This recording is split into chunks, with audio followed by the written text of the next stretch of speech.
Welcome back to AFTV, everyone. Welcome to Full Time Show. Sorry, we're a little bit late. Recording some fan cams. They're coming out on the channel now. We're going to be live with you for the next hour to break down this game, talk about all the talking points. I was going to say from start to finish, but I think there are a few big ones that we just can't ignore. We welcome Frank, who obviously joined us from the information station, kept us up with all the important news. So big welcome to you, Frank. And we can welcome all of you. That's the important thing. By downloading the AFTV Plus app on your phone, it's free. And sign up to FANZONE. It's free, guys. It's honestly the easiest thing to do. I mean, come on, you can rant about referees with me, or celebrate a great win, because it's Monday night. We watched some of our rivals lose, and Arsenal picked up 3 points, so I'm really happy. Red card, James. I'm being called by Michael. Yeah, do you know what? I'll take it. Fair enough. Do you know what? I'm really intrigued to see what people are thinking about this referee, because hearing you on that sofa during the watch along was essential viewing. It really Did you agree with me? No, I definitely agreed with you, 100%. But it's funny seeing you lose it. I let it go a little. I don't normally. What's that? It reminds me of something from a movie. No, never mind. Where someone's like watching himself back and he's like embarrassed about it. Anyway, I'll see if it comes back. The funny thing is, it will come back to you as soon as we finish the stream. Yeah. As soon as we finish, it's like, that moment from the movie. Anyway, why do I bring this up? Because Arsenal did have to battle through with 10 men. They did get the win in the end.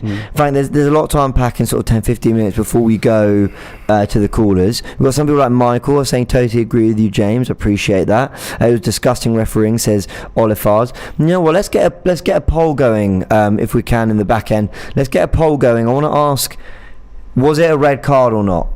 You know, was what Tomiyasu did worthy of a red card? I've seen Mark Goldbridge say absolutely not. I've seen other people say absolutely not. Honest reaction, James, that ref was terrible. I'm glad you agree. Look, I really don't want to make this about the referees, because I think there was a lot to be really happy about from the Arsenal perspective. And I've moaned about it on my fan cam now, so I'm actually going to say much more, because from the watch along and the fan cam, I've done my bit.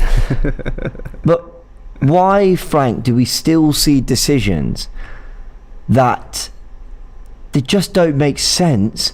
But on top of that, another layer to add insult to injury is that we've got this technology in VAR that isn't used the way it should. You heard my fan cam where I said, you know, it's implemented in the most ridiculous of ways, where they can't, you know, interject in double yellows, but they can if it's a straight red. And I'm just perplexed by it all. I'm really perplexed, and I feel for Tomiyasu. He wasn't having a good game, and we said it on the stream when he got his red, but he didn't deserve a red card.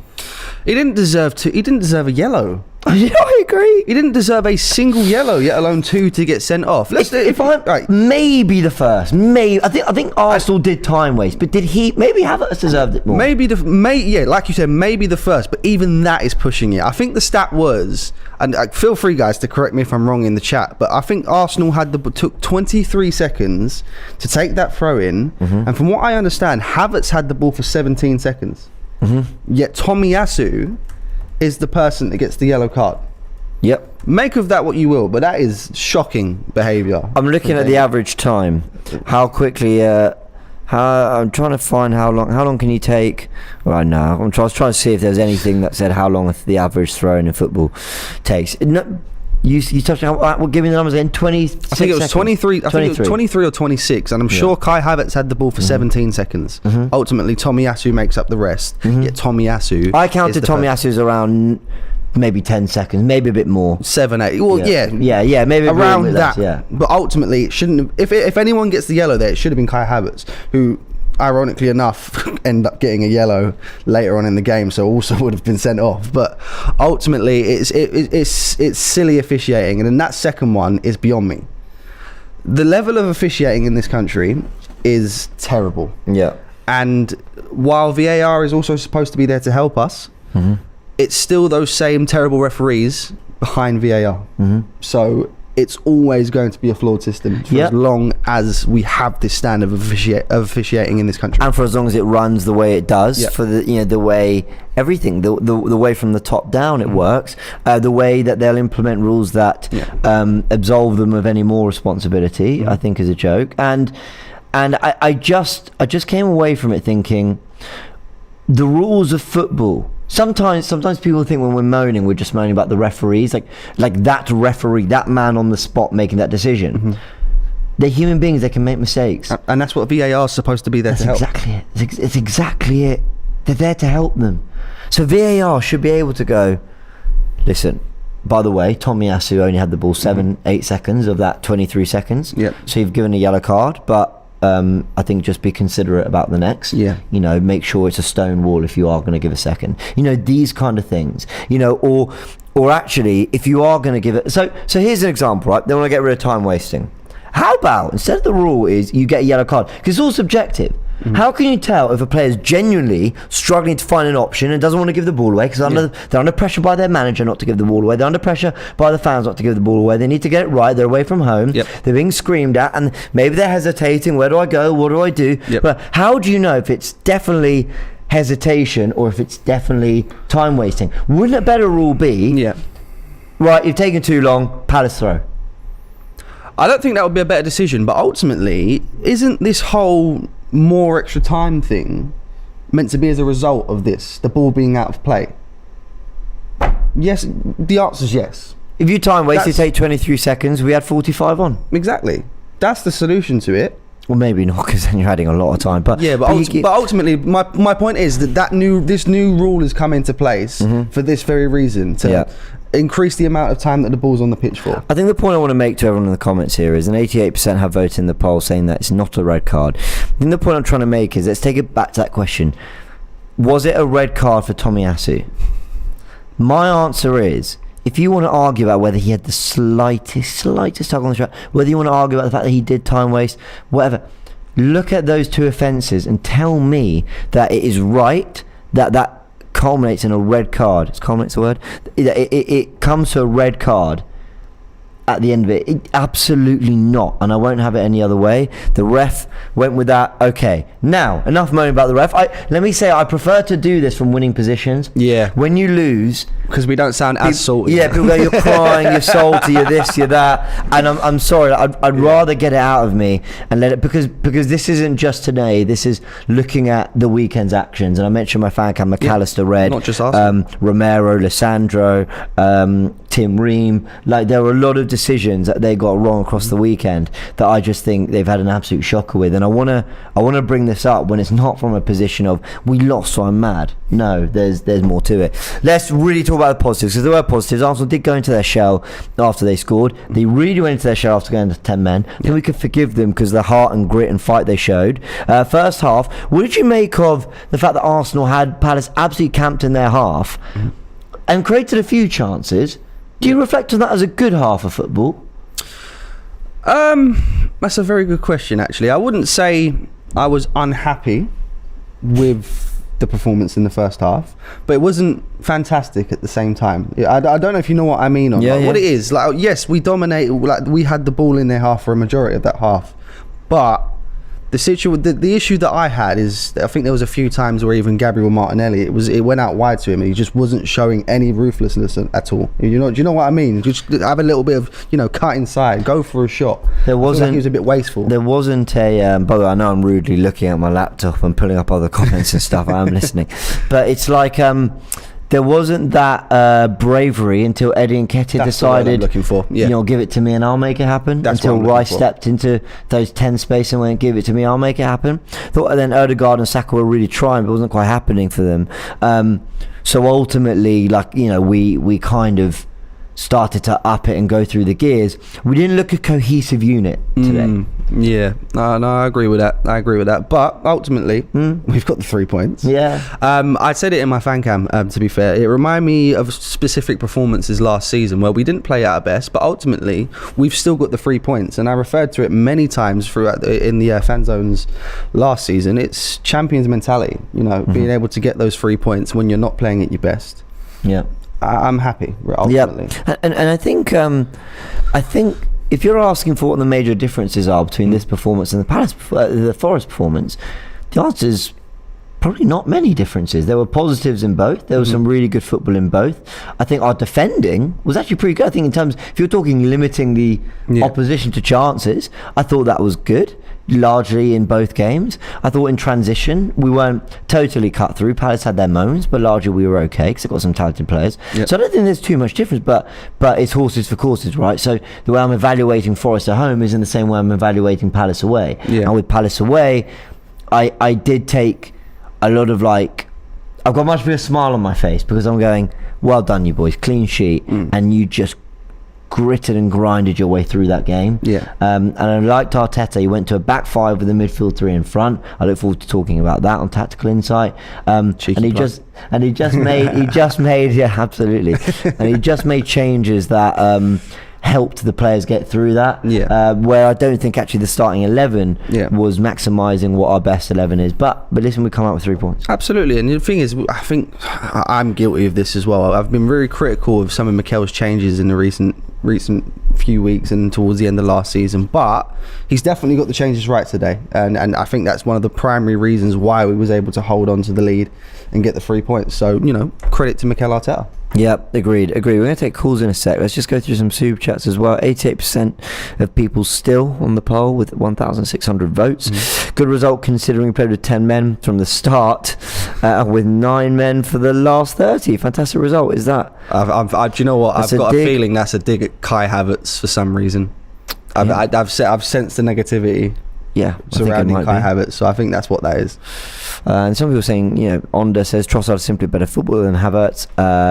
Maybe guys, if you want to have a chat about Havertz, you know, download FANZONE as I mentioned, download the AFTV Plus app, join us, and we can chat. I don't think Havertz is the player to look at today for good or bad. You know, I don't think there was anyone today that I thought was poor. I mean, I think the furthest away from the potential I expect was Martinelli. I would have said Tomiyasu. He was second not just because of the red card. Again, I don't even think that's his fault. But he didn't seem fully on it, and he had a few good defensive moments. The thing is, I kind of understand it because he's playing in a position. You know, he's not a left-footed player. He's always in a position where he has to find himself. He's on his weaker foot on that position. He has to, in the ideal world, he has to try and find a way to get onto his right foot where he's better.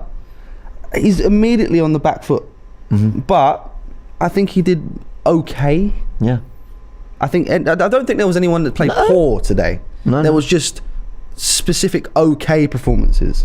For me, and like you said, Martinelli probably is one of them, but more funny. It's funny because Tomiyasu. I actually think I would have said that Martinelli was actually poor by his standards, but then he has the ingenuity. I keep using words I don't know. To put Eddie in behind. Is that a word? Well, it's a word, whether I've used it right. Oh, right. Comments, do you think? I'm sure they will. He's put him in behind. I've got a comment. I'm going to read this tweet and say I want to read it properly. Just let me get your reaction to this. The players in the Palace dressing room showing their support to Timber, holding a shirt and taking a team picture. It's nice, and apparently he's been a really popular figure early on. No, absolutely, and it's great to see, and it's not just Yuri and Timber that it's happened. It's great to see these new players feeling so a part of the Arsenal family immediately. I think Declan Rice, after the game, done his interview, was just absolutely buzzing to be at the club. He feels really welcomed, and it looks like Yuri and Timber's the exact same. But it's just nice to see the team so together, especially when it comes to new signings, just being integrated so well so early on. And by the way, I wanted to read this tweet before I read it out. But it absolutely captures what I think. Tim Stillman, of course, you'll have seen on Arsenal Vision. Go follow him on Twitter. I just think he's got such great insight and articulates so well what I'm thinking when I'm just ranting and going, they're shit. He says, what's really annoying about the PGMOL is that they seem to be completely incapable of anything other than 1,000% or 0%. Every time there's a directive, nobody seems to be capable of using it judiciously. Then games get ruined and it's all totally stopped. Just piss poor. I couldn't agree with that more. He then says Howard Webber's done a really poor job to this point. Saying sorry to Sky Sports doesn't cut it. Just utter rubbish, especially for fans in the ground. I completely agree. You give them this new right. We're going to start booking for yellow cards if their time. We're going to start. Can't speak. It's late. We'll start giving yellow cards for time wasting. Always taking a bit long. Right, yellow card. Oh, that looked up. Oh, yellow. Can we have some common sense? Can we have Some common sense people. Let's get to your calls, everyone. Let's get to your calls. By the way, Fabrizio Romano has said that Arsenal have no intention of selling Gabriel Magalhaes. Thank God for that. So, I fully expect it to be the case, and I fully expect him to have missed out today again for tactical reasons. Let's see if Zinchenko being back means we get that inverted player coming from Zinchenko starting. Maybe Partey returns to midfield. We're going to get your calls in just a sec. Let me get my headphones on. These are new. Production. I love the new headphones. Good stuff. All right. Just want to say as well, I can hear you very loud. Look how beautiful this badge looks in this camera. Very comfy. How about that? These are nice. Yeah. Okay, let's go. Loud and clear. Go for it. We got Kian first. Kian, hey guys. Hey. How are we doing? You're pulling the face of someone who's like, the refs have done it again. Oh, we've lost you now. Oh, we lost him as well. We can't hear him. Oh, Kian, we had you. Now we've lost you. Oh. No, we've lost you. We can hear someone else. Team, behind the scenes team. We're going to need you to look into this. We can't hear Kian, of live but we could hear someone else. Let us know. While this is being addressed, I'm just going to go through some super chats. Kian, just sit there and smile. Beefy Trev says Zinchenko brought us that champions mentality when he came on, instant control and composure like we always see from City in these hard fought games. I think that's a really good point. Can still hear something else in the background. That's strange. Okay, I'm just going to ignore that. Happy Sappy says no point dwelling too much about the refs. If the right calls were made throughout, it would have been 0-0 with 11v11 men. No, it wouldn't. It is a pen. What are you saying? It wasn't a pen? Mustafa says Arsenal's deep block is underrated, won us a lot of points in the Arteta era. I actually agree, Arsenal are very good at getting into a deep block and getting bodies in the way. Benny Ogaden says Palace were poor and boring. We defended really. We went down to 10 men and they... Oh, I can hear something now. We went down to 10 men and they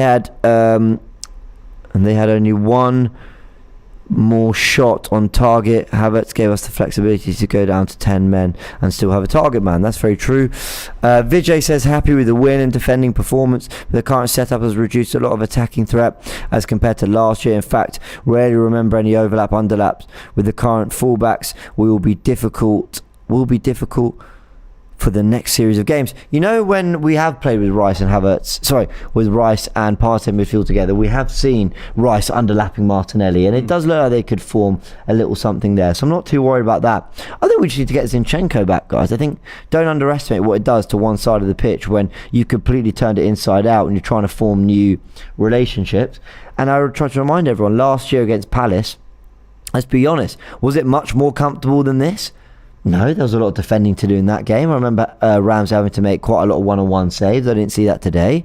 2 home games, Fulham and Villa. After the Leicester win, the 4-2 win, we had to really grind through for 2-2-1 wins. So nothing was like seamless. We played some really good football, but things weren't perfect in those opening games either. We've come away with a clean sheet, and then we can be really happy with that. Let's not make Havertz the topic again, says Bantod. This is what the Chelsea fans and opposition want. I'm sure Havertz sees something in training we don't. I agree. I'm not prepared to talk about Havertz more than, reading your super chats and your opinion. You're entitled to it, but there doesn't need to be some big breakdown on his performance today. He did fine. There's way too much slander towards Havertz. I mean, it is really becoming a joke at this point. You need to give the guy time. Not every signing is going to hit the ground running. It's been I keep saying the word okay. It's been an okay start for Havertz. It's not been anything amazing. Don't get me wrong. Yeah. I personally believe that it's just not going to work in that 9 role. Yeah. That's the only issue that I've got with the Havertz signing. From what I've seen in the Community Shield, I don't think he was up to scratch personally.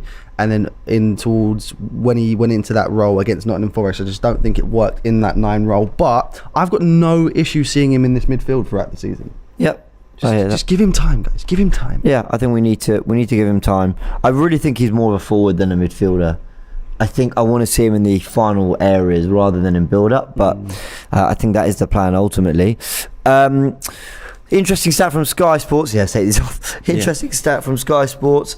Arsenal, when they score first, 36 games in which we've taken the lead since January 2022. 32 wins, 4 draws, 0 defeats.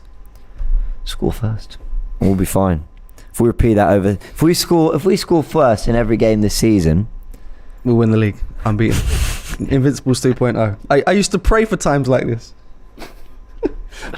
Remember when we used to be the opposite end just of that go all out. Just go all out. Yeah, the start of games. Get the first goal in every single game and we'll get 114 points or whatever it is. Whatever the math is. Do the math, guys. Can't bother. I'm seeing Palace fans talk about the Partey Eze incident that could have been a penalty for Palace. What do you think? I've only seen the replay once. I'll be honest, from what I saw, it does look like a penalty. It looks a little bit of contact, doesn't it? It does, but you can't be surprised anymore. Like I said, the quality of the officiating in this country it's beyond me, and I'm just watching it now. Eze comes around Rice. I don't think Rice is the issue here. It's the contact with Partey. So it's not Rice is not the issue here, but it certainly makes up for the disgraceful officiating for the Tomiyasu red card. That's the way I see it. It is. I think it's a penalty. I've got to be fair. New poll. Is it a pen? I think it's a penalty, but I ain't complaining that it didn't get given. That's for sure. Does he get the ball? Someone's saying that actually Partey ends up getting the ball though. Let me see. Because if there's any touch on the ball, then it's fine. Let's have a little look. Goes in. I don't think he does. Maybe a little time. Let me just put it this way. And honestly, it's not my bias. It's not my bias. I don't want to see pens given for that. It's very soft. I just think you gotta have brought the player down, not made contact with the player. I've said this for a long time. It's really not just on tonight. It's not just to defend Arsenal. For a long time, I've said I think you got to bring the player down in some way, shape, or form. I don't think it's contact. Oh well, I'm going to throw myself then. Yeah. It's a contact sport. But listen, I understand Palace fans querying it for sure. Yeah, let's see. So say a dive. All right, let's try again. See if we can get Kian back. Kian, my friend. Can you hear me now? Yes, we can. We can hear you. Hallelujah. I like what you're talking about. I was saying it to myself. It's probably something I'm going to talk in my own podcast about. It's just the standard of refereeing this season. It just seems every year, I think the refereeing is getting worse and worse. And just take this into instinct. England and Italy are the only two professional leagues for refereeing in Europe. So say that one more time. England and Italy are the only two professional referee leagues in Europe. Okay. Wow. Okay. You wouldn't think we are. No, you wouldn't think, and that's what annoys me. Like, I think when you look at the game today, there's a few things you could have said. So obviously Tomiyasu got sent off, but if you think back, I'd say it was 10 minutes before that, Jordan Ayew pulls Saka down, and he was already on yellow. He should have been sent off. It was the same type of situation. Probably his was even more contact than Tomiyasu's. Tomiyasu realistically shouldn't have been booked for either, because it was 8 seconds. They said on Sky Sports it was 8 seconds for Tomiyasu with the ball, and it was 15 seconds for Kai Havertz with the ball. Thank you, Kian. Which clearing that up. Absolute disaster, really, refereeing wise. And then you look at I think it was Lerma. I think was Eddie had a breakaway and Lerma pulled him, didn't get booked. So, you don't know how refereeing's done nowadays. Then, obviously, at the weekend, you've had other incidents with, obviously, the McAllister. Then, obviously, last week, you've got the whole Onana incident as well, which is 10 times worse than what Tomiyasu did and what other players have done, but nothing happened with it. So, I just really don't know what the situation with refereeing is anymore. And to be honest, I think we all right now feel like Ty does on the Biased Premier League show when he talks about refereeing every week. I completely agree. Keir, let me ask you one more question. I just want to know, these two performances overall, 6 points, 2 wins, delighted, 100% record, we've got a clean sheet in there, lovely, lovely stuff. How much of you is thinking, cool, get it done, just get the points on the board? Well, let's do the Man City thing, get points on the board and we'll get to our best soon. And how much of you is thinking, it's a bit shaky though? I think there's still business to be done. I look at the team in the window. I think if we want to be winning the league, there's much more that needs to be done with this team. I think Eddie's a great striker. He's great as a backup, but I think if Jesus is getting injured so easily, you should be looking at maybe another striker, because I think Eddie isn't the man. It showed today. He had 2 chances and he missed both chances. Obviously, one of them he was very unlucky with, and obviously the other one he made the wrong choice. But I think you need a striker that will take at least one of those 2 chances always. And if Eddie at times can be like that with his football, that he just doesn't take his chances when he gets them, and you need a striker that can, like, say if that's Haaland or if that's say someone like Ivan Toney or someone like that, generally they'll have 2 chances, they'll at least take one of those.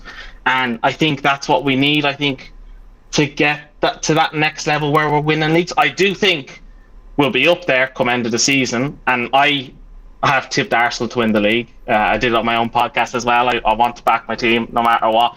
But I think a striker is needed, and I think potentially cover for Timber, because Tomiyasu looked very shaky in there. I don't know if he's going to be suited to come back into that team. Obviously, don't know what situation Kieran Tierney is in there. I would have actually put Kieran Tierney in there today, because I think he would have been more of a solid presence in there, maybe at that left back. And Thomas Partey needs to be moved out of that right full situation. That just did not help us today. Yeah, pleasure to chat to you, mate. Always a pleasure. And let everyone know as well about your podcast. Yeah, What a Hit Son podcast on all streaming platforms. There you go, guys. There you go. Go and follow all the content. Kieran, a big thanks. Thanks, Kieran. Cheers, guys. Cheers. Let me just say, right, this is not just an Arsenal thing. I mentioned Mark Goldbridge's tweet. Dan Lawless, of course, friend of ours, West Ham Fan TV. Hopefully he'll have enjoyed that Rice performance. He'll have seen many of them. Definitely didn't. He'll have seen many of them. He said, another red card in the Palace Arsenal game. The amount of red cards being dished out is a joke. I don't see how refs being stricter will make the game better. And then Arteta on the Tomiyasu second yellow said, I prefer not to make comments because for me it's so obvious. Couldn't agree more. Have we got another caller to join us? Let's get Ryan in. Ryan, how you doing? Hey, Ryan. Evening, guys. You alright? Can you hear me? A real echo. Is that just me? Yeah, it's me as well. Give me 1 minute. 1 second. Try it with my headphones. 1 sec. Sorry. We're getting some echo and feedback. The headphones are going in. I can commentate. Can you hear me now? Say a few more words. Hello? Yeah, no, there's an echo. I don't know if it's on your end. Yeah, we might need production to check this one out. Yeah, apologies, Ryan. Yeah, there's an echo coming through. Say something again now. Maybe it's calmed down. Are you saying anything, Ryan? No. Or now we just can't hear you. So we've gone from echo to nothing at all. We had 2 Ryans and now there's no Ryan. I don't know what's going on. 1 sec. And now the 2 Ryans are back. Now it's echoey again. Okay, we might have to come back to you, Ryan, because we're having problems. And let's get Michael in. I can still hear the rustling of the headphones. This is going great. Michael from Boston, how are we doing? Hello, Michael. And now you sound like a robot. What is going? Oh no, we're having a shocker. Right, Michael, this is nothing on you. We now say something again. Can you hear me now? Oh, There we can hear you. This is going Comment great. section, Excellent. can you lot hear that as well? That was so weird. You sounded like Mickey Mouse or Donald Duck. no, like R2D2 or something. Anyway, we can hear you. Okay, people can hear it. Okay, yeah, that was weird. Okay, hello, Michael. How you doing? Good. I see Arteta's biggest challenge right now is figuring out a formation where both Partey and Rice play to their strengths. And the problem I have with using Partey at right back is not just that he doesn't have the pace to pick up a counterattack, like when we gave up that goal against Forest. It's that it keeps Gabriel out of the side. And against good teams, we've got to have Gabriel and Saliba in the center and White on the right. We just have to have that. And another thing is that when Partey drifts into the center, that cheats Saka out of having White do those overlapping runs down the right, which we never expected him to do, but he did all last season. And I don't want to lose both the attacking and the defensive ability of White on the right. And that's the problem with this inverted setup with Partey. I don't agree. want Partey on the bench, but Arteta needs to figure out how to play both Rice and Partey so that we're not stepping on each other's feet. I think that's a great point. I've just written it down for Tactical Insight tomorrow. I'm going to try and research it and see if there's anything in what you're saying, because I completely agree. Just visually, you can see Ben White. He did it once, I think, at best. But you're right, he's restricted. It doesn't help Saka as much because he doesn't have the option to go outside, inside, or look for the overlap or the underlap. It gives Odegaard more work to do. Sure, Partey's coming inside and we're retaining possession. You know, we're keeping teams pinned in, but we haven't got that same cutting edge. So I think that's brilliant. I mean, Frank, I'd love to know your thoughts as well on that. I think it's fairly simple in the way you got to get this to work. You kind of have to revert to what I believe would be our strongest team. Last year's system, absolutely. And you know, it worked. It worked for us last year. Obviously, you know, we didn't win the league, but we definitely had a successful season by recent standards, of course. And I think that the way that works is you have Partey as that holding midfielder, you have Declan Rice as the 8, and then you keep Martin Odegaard where he is. But whatever you want to do with the rest of the team, that's up to Mikel. But that for me is how you get that to work. Yeah, I mean. I think Zinchenko coming in will add something a little bit different. Look, we won though. We got the 3 points, and it's a difficult place to go, and we got them nailed. Sadly, I survive to mock the expectation of the world, to frustrate prophecies, and to raise out rotten opinion, who hath rid us down after our seeming. Well, that started with sadly I survived. Trust me, I feel very, very happy about it. But always great to hear your thoughts, Michael. Thanks so much for joining us. Thank you, Michael. Talk to you later. Talk to you in a It bit. would have been really funny if he still done the poetry with the R2D2 voice. Oh wow. Oh, that would have been something. J Federer J says Zinni inverts from left back and Martinelli supported by Jesus. Saka not getting support when we invert from right back is on Eddie, Odegaard and Kai for not supporting him. Some good points there worth looking at. Frustration is from Kai being picked over Trossard, says Brian. Black Caesar says negative focus on Havertz is misplaced. He contributes a lot of invisible stuff in the link up. Arteta choosing Eddie over Trossard against low blocks is the more baffling decision. Well, Eddie, like, I tend to agree with a lot of that, but then also you can't tell me that Havertz, when he had the ball, is expected to not do a lot because off the ball he does loads. You know, I think there's a degree of truth to a lot of his good work is in his movement and his position and all that. I think you still need to see a lot more on the ball because when he is getting it, he's not doing it. Like, the thing I praised the most about Havertz today was the tackles he tried to make.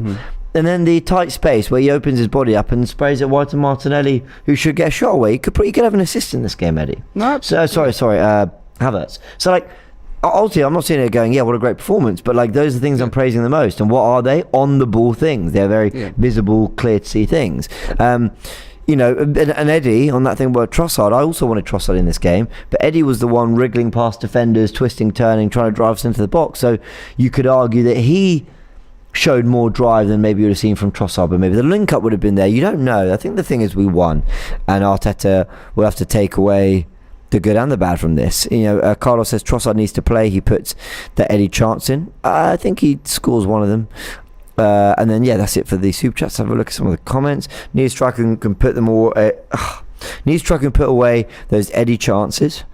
I think a lot of people have been feeling that. I just don't think it's going to be a priority. I think Trossard has to start. Martinez looks tired. It wasn't Martinez's best performance. James is a tier 1 D&D master, says M. I've never played Dungeons and Dragons, but sure.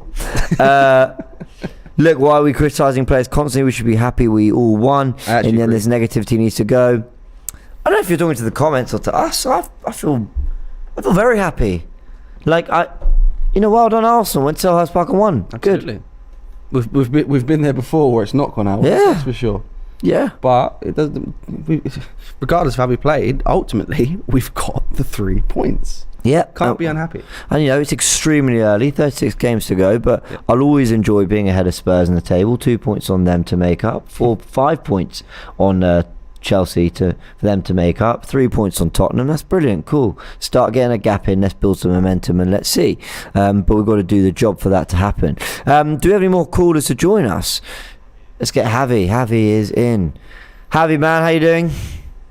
Very well. How are you, James? Frank as well. Nice to see you again, bro. Nice to see you, bro. Yeah, man. Good. Take it away. What angle are you going to go with here?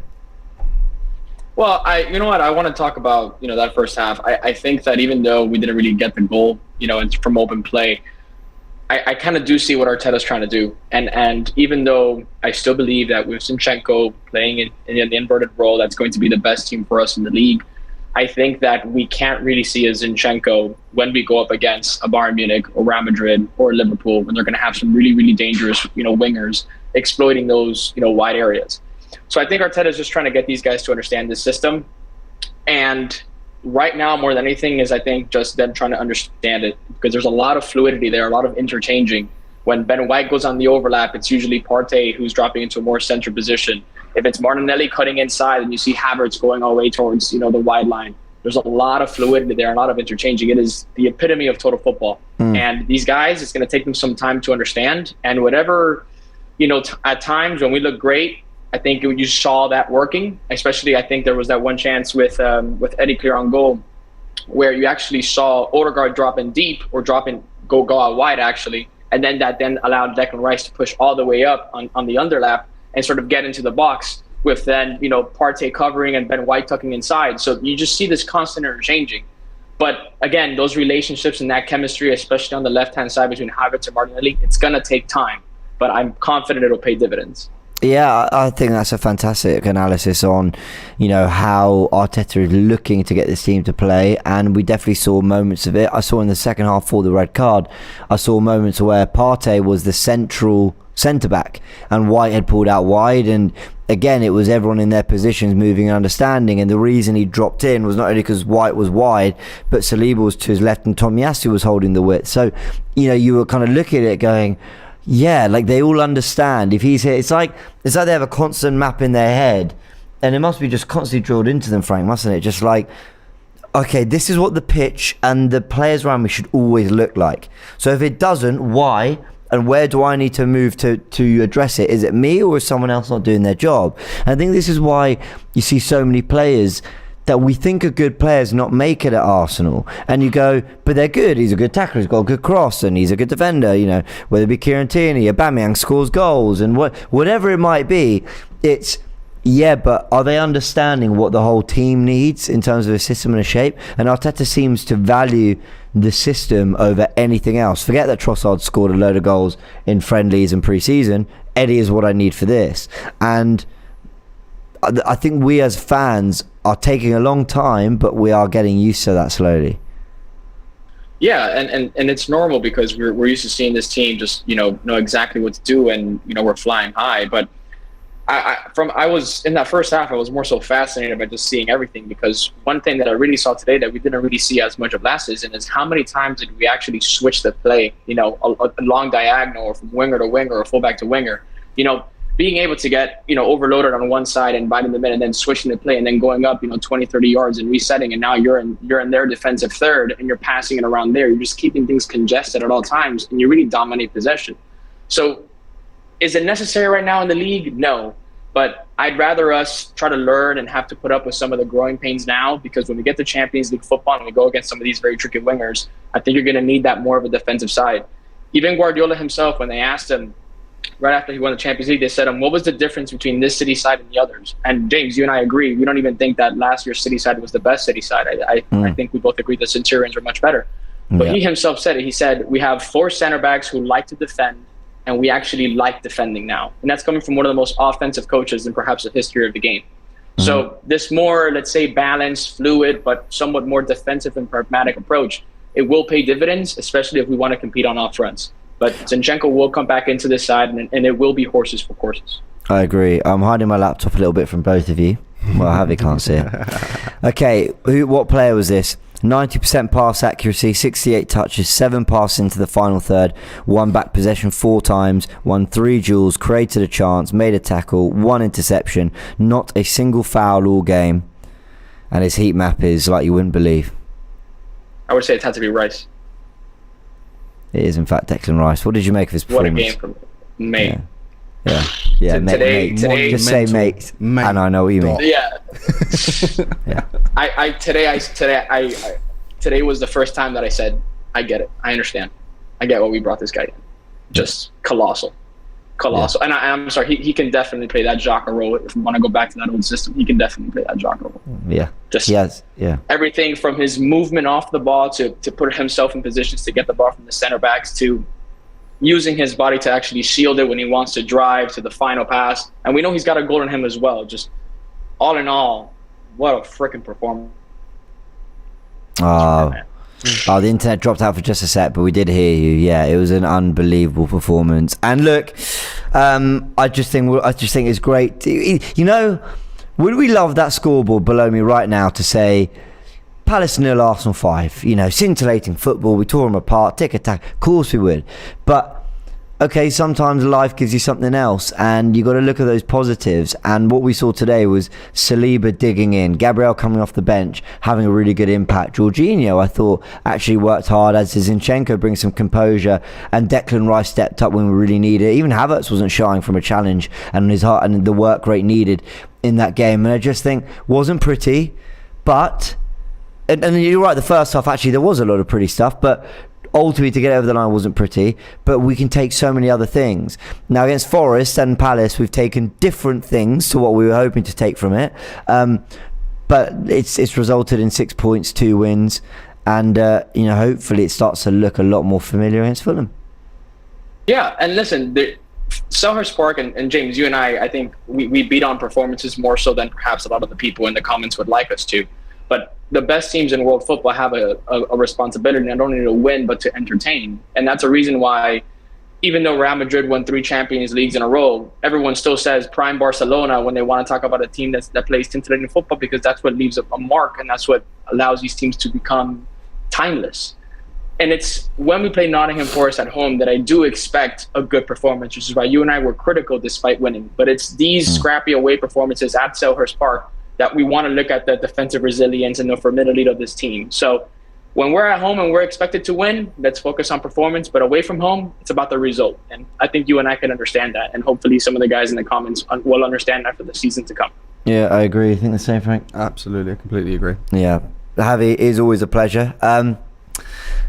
Well done on your tactical insight debut. I know you had no say in it, but we did chuck it. I just thought it was great insight. We didn't actually see the diamond today. That was interesting. We didn't see the Cruyff system, but we definitely saw something that resembled Arteta progressing like he did last week. So we'll talk about all that as well. Always a pleasure to have you on, Javi. Just let everyone know where they can find you, by the way. I know that you're appearing more on AFTV and stuff. If you want to give them any socials or anything. Yeah, so Javi is actually short for Javier. It's spelled Javy. So for all my Brits out there who think it's Harvey, yeah, let's change that. But yeah, just JAVY_7213. That's my Twitter handle. That's my Instagram. I always give some thoughts on the game right afterwards and talk a little bit about it. And you'll be seeing a lot more from me on the spaces and here on FANZONE as well. So fantastic. Thanks for the shout out, guys, and have a wonderful day. Always a pleasure, Javi. Yeah. Well, nearly more, to be honest. But yeah, so may as well stay in. I may as well stay at Graham. Will be here soon. Right, always great to hear Javi's thoughts. Always great to hear all your thoughts as well. Brian says the Arsenal of old would have folded in that I game. like this point. It's true. Yeah, you think there's a lot of truth to that? Yeah? Absolutely. You know, I've seen it enough to know that that's the truth. But you know, the way that Mikel has turned this team around to have a winning mentality and to stick in these games when it looks like we're going to throw it away. Yeah, it really is amazing. Agreed. Now we have a comment from Squanchy. Says Rice is solid, makes us harder to break down, and can hit a pinger out to the wing. He doesn't seem to make any mistakes on the ball. Yeah, he and look, he will make mistakes on the ball, but he definitely looked so accomplished in everything he did today. Really, really top performance. And like I said in my fan cam, the way he went from being, you know, something had to burst forward a little bit and offer really good movement and possession and drive in the final third, to having to do his defensive work in the other third, I thought was absolutely superb. What performance from Declan Rice. Have we got any more callers in? Let's try to get Ryan. Is he our final caller of the day? Ryan, let's see if we can hear you. How you doing? Evening, guys. Can you hear me now? There we go. Have you, man. We have you. No worries. Take it away. Lovely kit, by the way. No, thank you, man. As you know what, I saw it today and I thought, you know what, I've got to secure this one. I prefer this one to the yellow one, to be honest. I think the yellow one looks more like a high-vis, like a luminous yellow, man. But bro, I hate it. I'm not sure I like it on the players as a kit. I'm just not. I you know dislike it, what? but I'm still gonna buy it. I was just about to say that, Frank. You know, I saw it on Laurie a couple of weeks ago on AFTV, and I think the first game of the season against Forest, I said, you know what, it's starting to grow on me, you know. But I don't know, man. But going with tonight, guys, you know what? I'll keep it real. I don't think we should be worried, but I'll put it this way: I don't think we should panic. I don't think we should panic, but I am a little bit worried. I think that's the best way to word it. Just because Arteta, yes, we know listen, I don't want to worry about this result and over panic. It is game week 2. We need to all remember that. And I feel like Arteta is over experimenting a little bit. He knows against the mid-table to lower opposition sides in the Premier League that he can play with the inverted fullbacks. Partey playing at right back. I looked at the lineup this evening and I wasn't particularly too happy with it. But one thing that I've noticed with Arsenal when we play away from home, that I'm quite surprised no one else hasn't really touched on it. When we play against the likes of Palace, and like when we go to like a Forest or I don't know, maybe a Luton away from home later on in the season, with this formation that we're playing, as we know that we haven't got a right. Ben White's been playing inside with Saliba and Gabriel's been on the bench in these first 2 games.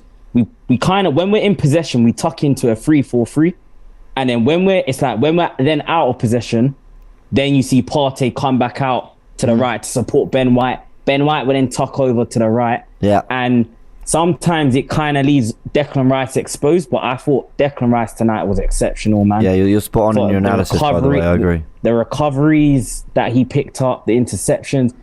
I love what Declan Rice does when we're in transition and the opposition team's about to go from attack to defense. It's like he almost gets his body in between the player and the ball, and it's like he will then play a pass out to either Martinelli or Saka, and then it will allow us to spring forward. And Nketiah doesn't do the role that Trossard or Jesus does, but he done enough tonight to know where to be around the box, and he should have scored tonight in Nketiah. But I thought Eddie had a good game. I know you don't want to hear about Kai Havertz, James, but I said people can call in and give their thoughts on whatever they want. Absolutely, talk about Havertz. I'm just not gonna. Yeah. I think there's so much in that game that I don't think he was like a leading topic. Like, but by all means, like I want everyone to sort of say whatever they want to say, and concerns are valid.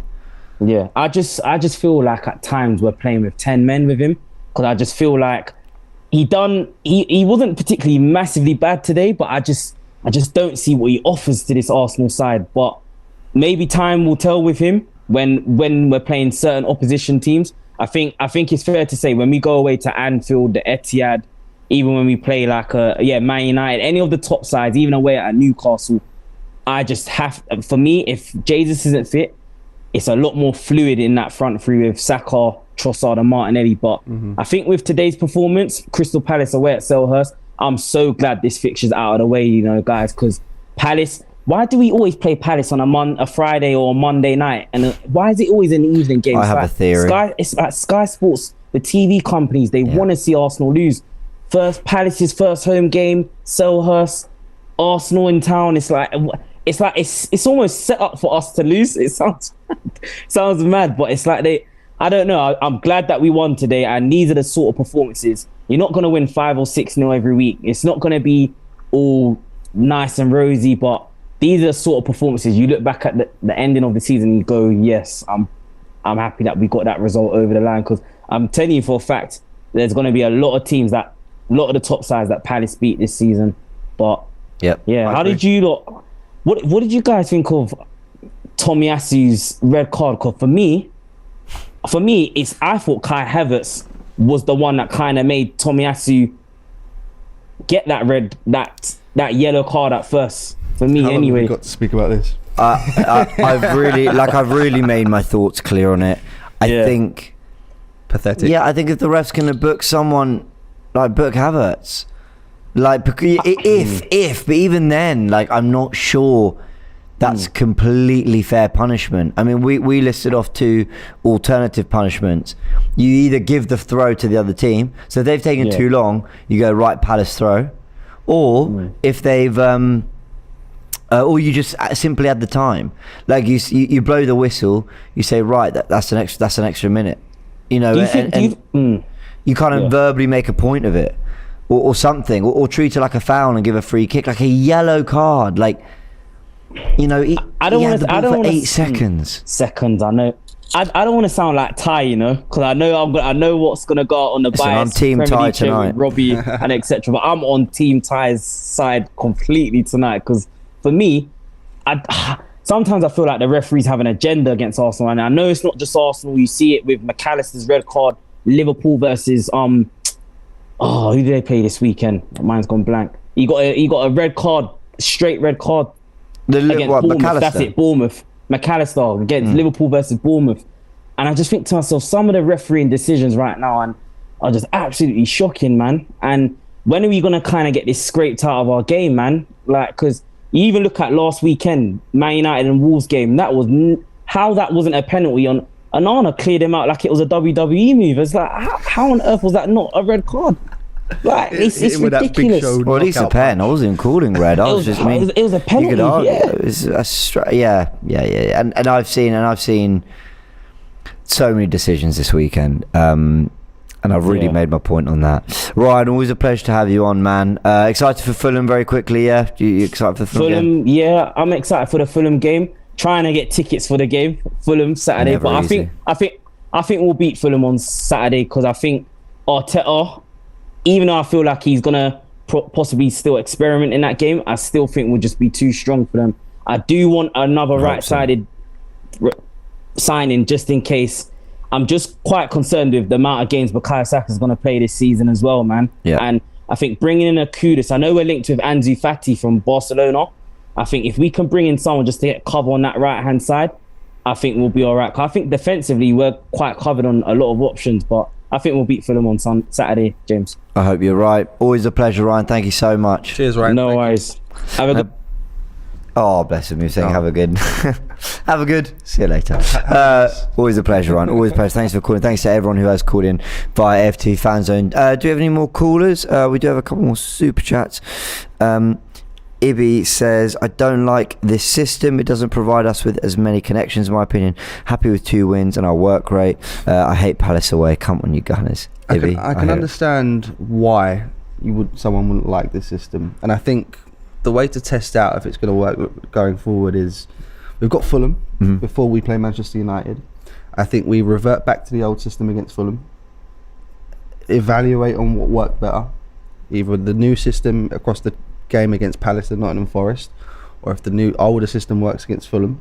I think we've got a decision to make. All I know it is has to be done before the United game, though. All I'm so convinced about is when we play Man United, I want Zinchenko in that middle of the pitch just drilling balls through the lines to Rice, to Martinelli, to Nketiah, to Trossard, to Odegaard, to whoever it might be, just time and time again, because I think they've looked so open and we can have so much joy. So like Zinchenko holding? Zinchenko let inverting from left back Right, okay, always. so But I would, so I'd move away from that system we've been playing the last couple games. But let's see. Everyone, I want to say a big thanks to all of you who have joined us. Remember, you can join us every week by downloading the AFTV Plus app. It's on the App Store, that's what it's called. It's on the Google Play Store, and you can sign up for free via on the app. It's all free and it's incredibly easy to do, and you get to chat Arsenal with us as well. And we do sometimes get the fan cams out. Cut the clips as fan cams as well. So it's your chance to have your say on all things Arsenal and all things to do with the game. We are also running FanZone during the week sometimes as well, so keep an eye out for all of that. I want to say a big thanks to Frank for joining us. A big thanks to everyone else. Go check out the fan cams now. Arsenal have beaten Crystal Palace 1-0. A red card made it nervy for an otherwise pretty comfortable performance from Arsenal, but the important thing is the 3 points, a clean sheet, and looking ahead to Fulham on Saturday. Not quite as long a wait as it felt for this game, but we've started with 2 wins. That's all we can ask. Subscribe to AFTV if you haven't yet, and we'll see you very soon.